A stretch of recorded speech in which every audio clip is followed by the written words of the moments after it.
strong female characters. There seems to be a trend of having this sort of protagonist front and center in every movie and TV show nowadays. I like to make deep dives and analyze, so I asked myself, what is this modern day recipe for a strong female lead? What makes them strong? Are they really such great role models? What makes people relate to them, if anything at all? Today we dive into, predominantly though not exclusively, Disney's world of strong female leads. Let's see if we can find any parallels between #stunning and brave female protagonists of recent movies and TV shows, and let's see what kind of an inspiring message they have to teach young women. Let's start with a straightforward, easy question. And let's presume we know what a woman is. So, what is a strong woman, according to Disney and modern Hollywood? What can we deduce from recent movies? What do they seem to be depicting as a strong woman?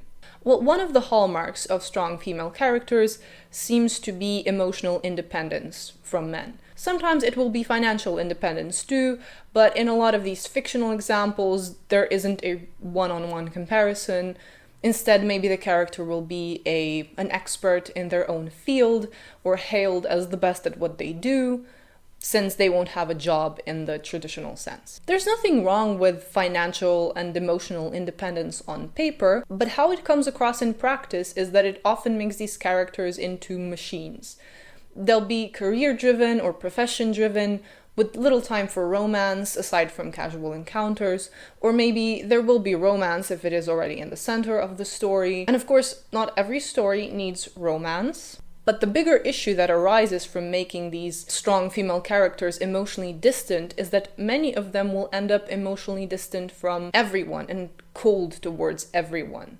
Or at the very least, unable or unwilling to make deeper connections. Even friendships can end up looking contrived and shallow.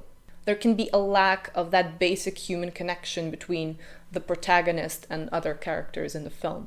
For example, you get that Lone Ranger type with Galadriel in the Rings of Power. She more or less rejects everyone who tries to help her and get close to her, and we get told that she and Elrond are apparently friends, and while he seems to be friendly towards her, give her some good advice, does she ever show him much kindness or any real grace? We only hear that they are friends, but we see little that would support this.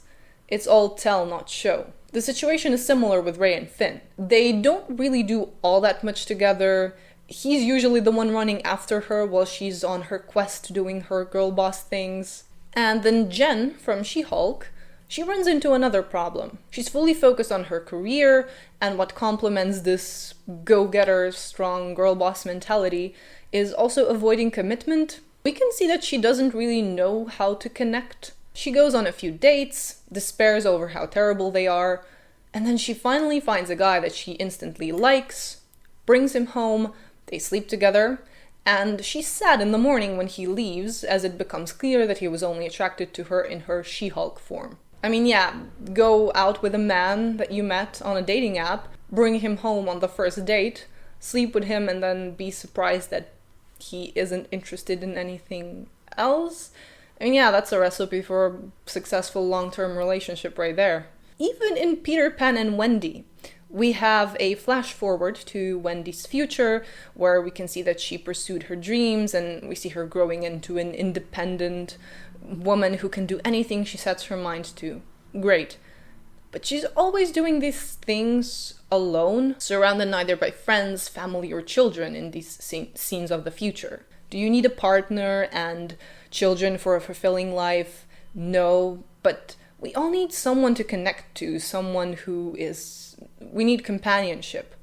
Even if you accomplish all your goals, if you have no one to share in your joy, you will feel hollow. It will all feel empty. What I find surprising is that even with the new Ariel from The Little Mermaid, where the love between Ariel and Eric is more or less the focal point of the story, even here in the new version, they removed a bit of emotional vulnerability from Ariel by adding something to Ursula's curse.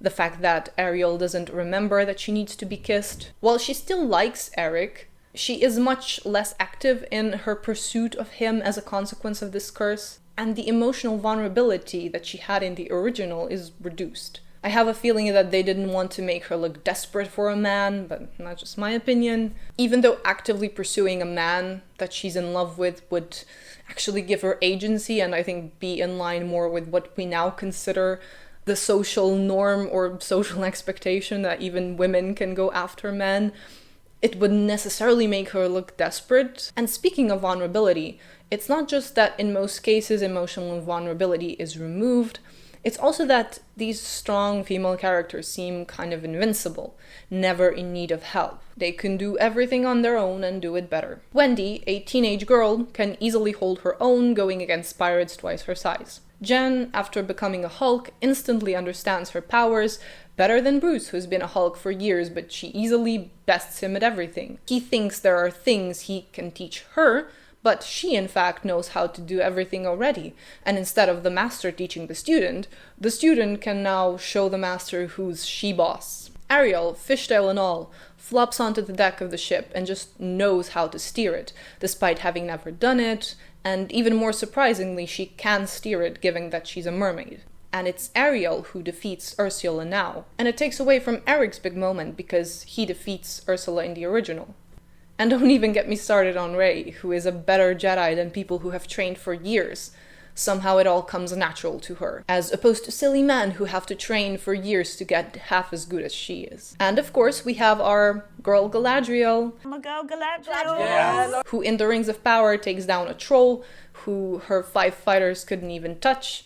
She does stunts on horseback because I guess she can, and she even walks away unscathed from a pyroclastic flow. Literally walks away. She doesn't even try to save anyone.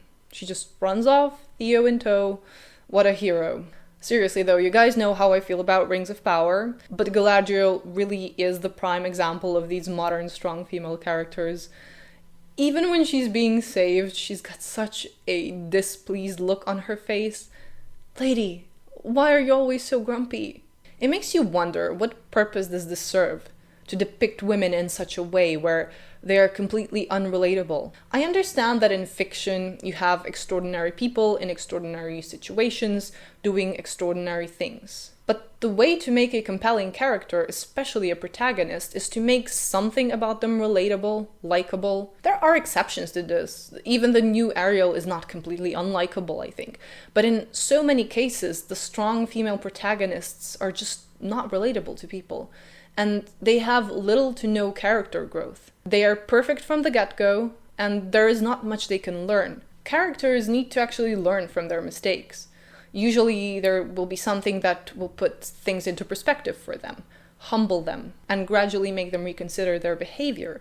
But that something needs to also make sense, logical sense. In Galadriel's case, are you telling me that after the eruption of the volcano, that after that moment her mindset is suddenly and instantly changed? Not when her fellow warriors, who she's been hunting Sauron for hundreds of years with, are almost die and then rebel against her in that endless, fruitless pursuit of Sauron. Not when she almost dies in the middle of the ocean all alone because of her stubbornness and unreasonable on-the-spot decisions. You're telling me that it was the event that pretty much proved Galadriel right and justified her stubbornness, that this was the moment that made her go, actually, let's slow it down a bit, let's start being more reasonable now. Now, of all times. She's been proven to have been right all along. Why is she feeling bad about it now? We're being told something by the show, but there's no logic to it. What is generally true for most of these strong female protagonists is that they have no need for learning from their mistakes for proper character growth. With Jen from She-Hulk, since she is characterized as someone who can instantly control and wield all her powers, there is again nothing to expand on, no room for improvement, because everything seems to be perfect already, in this part of her life at least, when it comes to her powers. New Ariel knows how to do things she's never done before, and so does Rey. Wendy not only saves Peter, but she is also the one to defeat Captain Hook. I mean, the proof that it was going to be that kind of story is in the pudding, or in the title, right? Honestly, I'm kind of surprised that The Rings of Power doesn't have Galadriel's name in the title as well. Probably because it would be just a teeny tiny bit too long. You know, like Lord of the Rings of Power, Galadriel's Quest. None of this is relatable, not to women, not even to humans. And we will talk more about this in the second part of the video, where I will also discuss the message that this sort of characterization pushes to the forefront. So consider subscribing if you don't want to miss the next video, and let me know your thoughts in the comments below. And as always, thanks for watching, and I'll see you soon.